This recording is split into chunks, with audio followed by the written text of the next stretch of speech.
Now in the next video we are talking about physical properties of alkali. Suppose we are having alkali and acid in different solutions. So how will we know about the solution which is acid and alkali?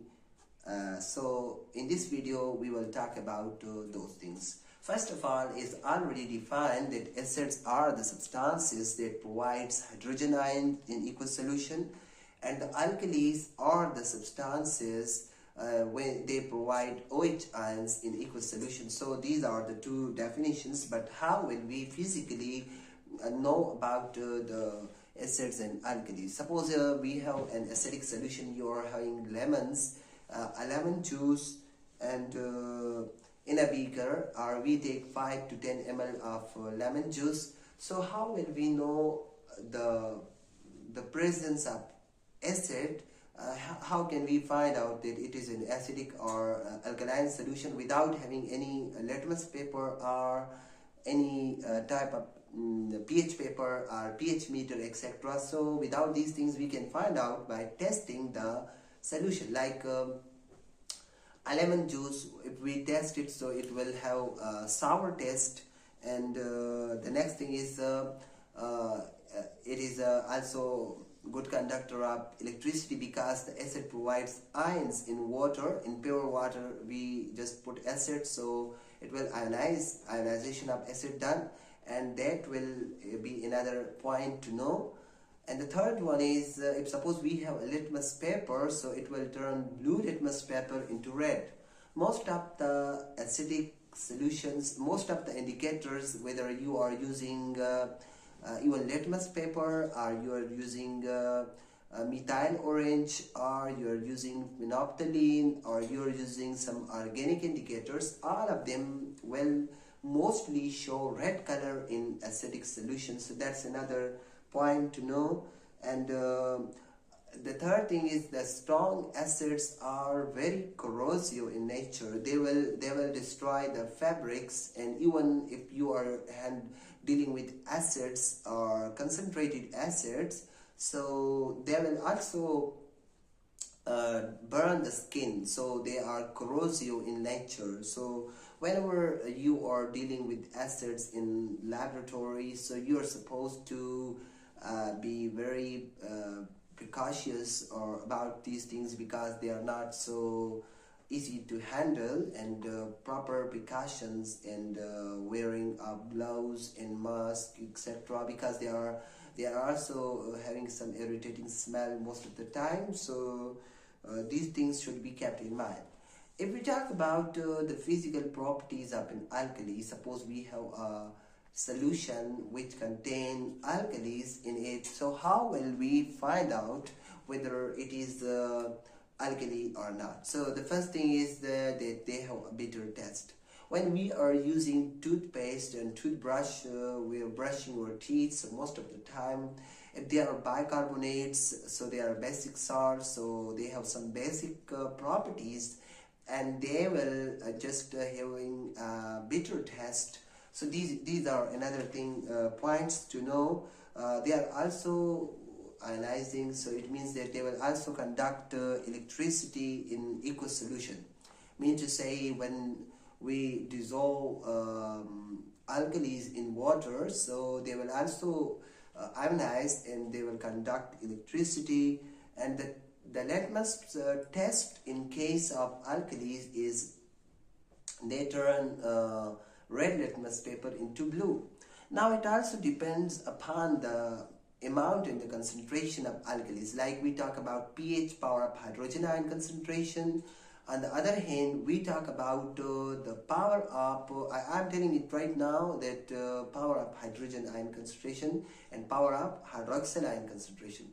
So the pH scale is from 1 to 14, and the 7 is neutral, so 8, 9, 10, 11, 12, 13, and 14. So these are the different scales for alkalis. So when you have an alkaline solution, so you will surely having these values of the pH. They are quite different. Like to say their values are really different. Like we talk about alkali, which is not so stronger, so it may be like toothpaste that's not stronger alkali, and that's 7 to 10.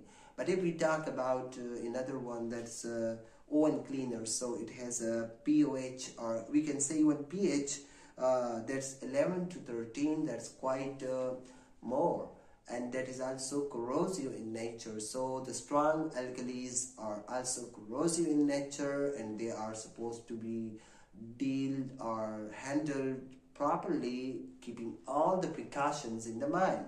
So this is another point to discuss. And the third thing is we talk about the mixing up acid and alkali. We sometimes, when we talking about neutralization reaction, where we are forming salt, and the salt is made from the combination of acid and alkali. So in that case, we can say a neutralization reaction has taken place. Any acid you take, like you're taking HCl, the hydrochloric acid, and the next thing is alkalis, that is the sodium hydroxide. So these two things combine, these are the reactants, and the product we get salt in dissolved form and water. So it's actually a salt dissolved in water. So that's a reaction, and this is called neutralization reaction.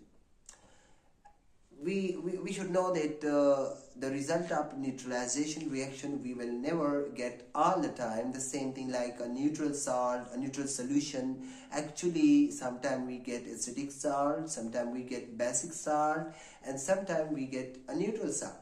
NaCl, sodium chloride, there's a neutral salt, but most of the time, if your acid is much stronger than your base, which you are combining in a reaction of sorry neutralization, so what will happen? You will get an acidic salt.